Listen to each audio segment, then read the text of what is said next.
CET 2025 પેપરમાં એ કેટેગરીની અંદર આપણે આ વખતે અંગ્રેજી વિભાગ જોવાના છીએ, જેની અંદર પ્રશ્નો છે 81 થી 90 સુધી.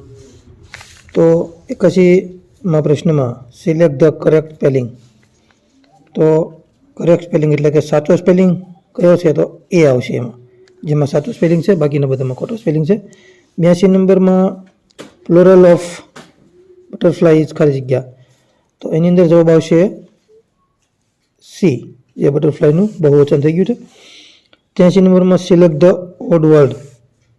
જુદો પડતો શબ્દ એટલે ચેસ એ જુદો પડતો શબ્દ છે. ખોખો, કબડ્ડી અને ફૂટબોલ જે મેદાનની રમત છે, જ્યારે ચેસ છે એ મેદાનની રમત નથી, એટલે જુદું પડે છે. એવી રીતે 84 નંબરના પ્રશ્નમાં I have seen you somewhere do I know ખાલી જગ્યા.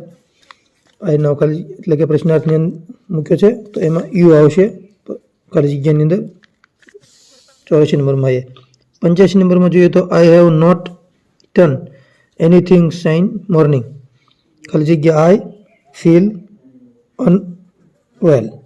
તો તેની અંદર તમે જુઓ તો જવાબ આવશે બીકોઝ. બીકોઝ એટલે કારણ કે, તો એ જવાબ આવશે એ.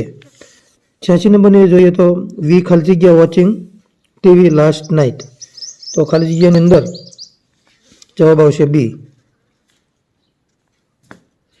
ત્યારબાદ 87 નંબરમાં જોઈએ તો ખાલી જગ્યા did the flowers love the little children. તો તેની અંદર સી જવાબ આવશે વે. 88 નંબરની અંદર જોઈએ તો બોક્સનું બહુવચન શું થાય, તો બોક્સનું બહુવચન બોક્સીસ થાય છે, એટલે એનો જવાબ આવે છે ડી. 89 નંબરની અંદર જોઈએ તો લીંબુનો સ્વાદ કેવો હોય છે, તો અંગ્રેજીની અંદર બીજા સ્વાદ જોઈએ તો તીખો લખેલો છે, સ્વીટ લખી ગળે લખેલો છે, એવી રીતે ડી જવાબ આવશે શોર એટલે કાટો. 90 નંબરના પ્રશ્નમાં જોઈએ તો ખાલી જગ્યા માટે યોગ્ય વિકલ્પ પસંદ કરો. સી ઇઝ ખાલી જગ્યા. તો સી એટલે આપણે જોઈએ કે નીતા શબ્દ, તો એની અંદર એ જવાબ આવશે. તો આવી રીતે હવે આગળના પ્રશ્નમાં આપણે હિન્દીનો વિભાગ જોઈશું.